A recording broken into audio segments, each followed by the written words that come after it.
In one of the most significant mass executions in decades, Saudi Arabia executed 81 men on Saturday, which included 7 Yemenis and 1 Syrian.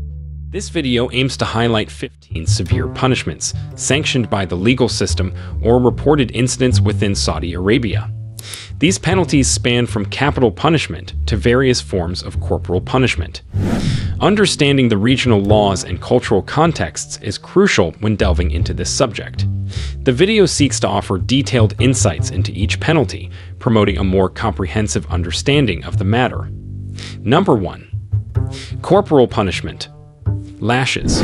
Within Saudi Arabia, a long-standing facet of punitive measures involves corporal punishment, specifically in the form of lashes administered for a range of offenses, spanning moral transgressions to criminal activities.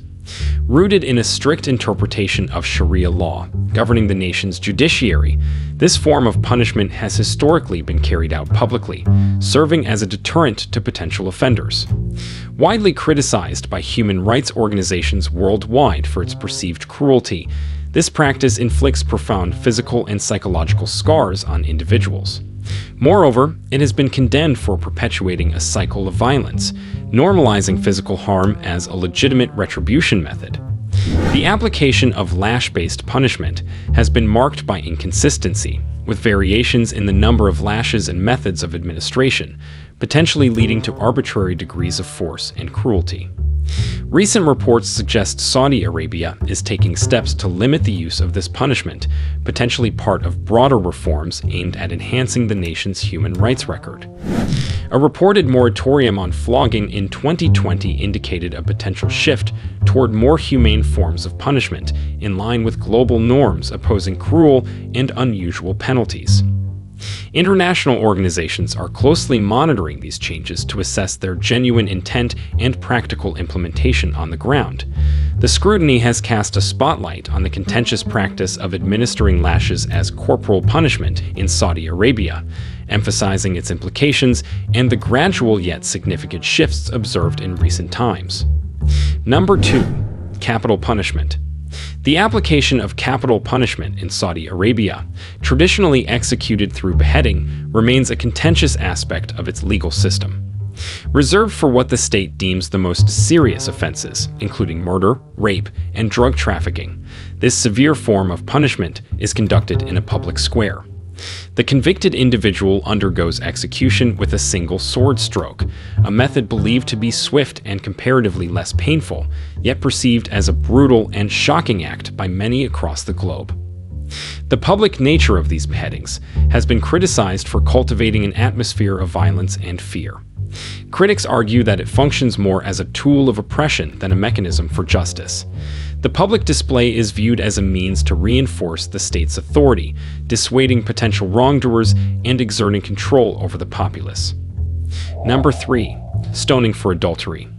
The practice of stoning as a punishment for the crime of adultery, formerly referred to as ram in Islamic law, persists in certain regions, including Saudi Arabia, as one of the more ancient and severe forms of penalties.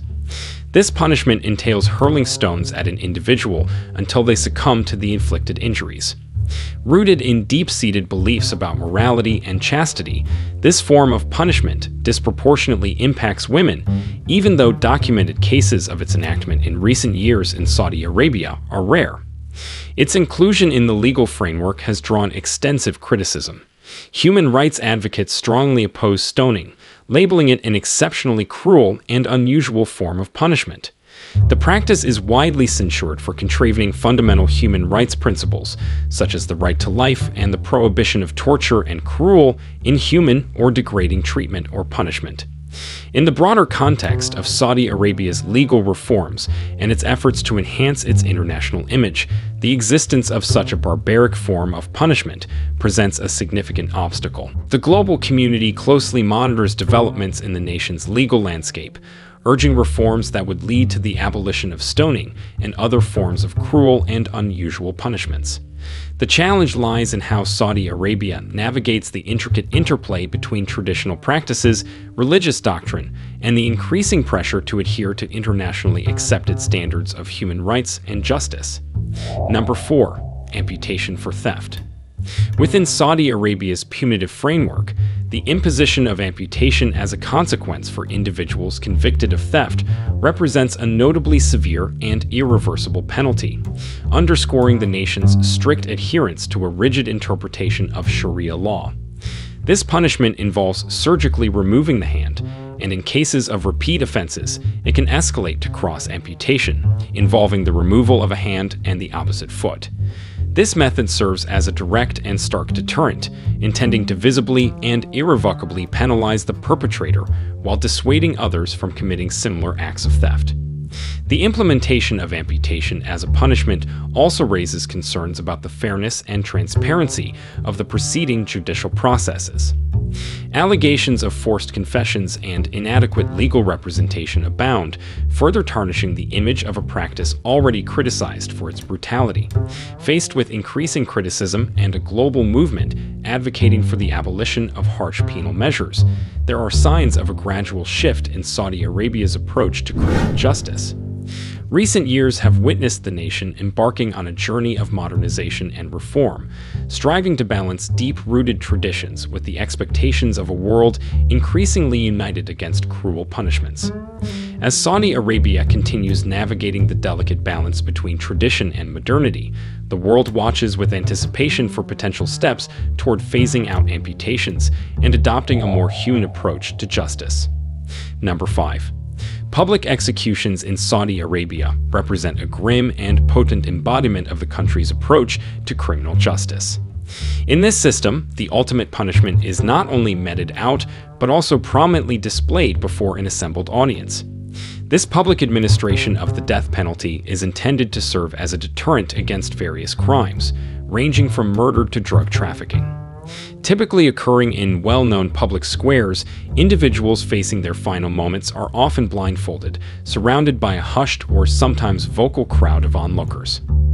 As Saudi Arabia advances in its Vision 2030 plan, a comprehensive initiative aimed at economic diversification and the modernization of societal norms, the practice of public executions looms ominously as a vestige of a bygone, harsher era.